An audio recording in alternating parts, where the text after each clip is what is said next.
is robotic surgery हाच्या मातशें आमकां विस्कटून सांगात. हय बरोबर तुमचे. when we talk about robotic surgery, people think की रोबोट असो कोण तरी येता आनी म्हजेर ऑपरेट करतलो अशें अशें अशें ताचे they think about it like that. But that is not the case. What we are doing is we are basically doing the same laparoscopic surgery, but we are having technology. Medical technology is helping us do this surgery, what we will normally do, a lot better. So it improves the precision, it improves the visualization, it improves the anatomy that we can see when we are doing surgery.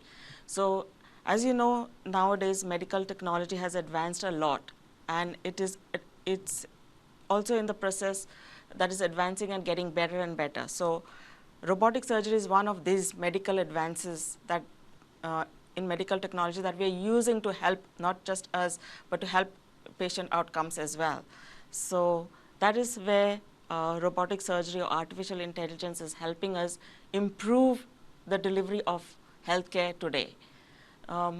So तुवें म्हणलें एक कितें robot, it is not. It is basically the platform that we use is just like laparoscopic surgery. The thing that we do is we have a central console that helps us manipulate the instruments that we use. It's all under our control.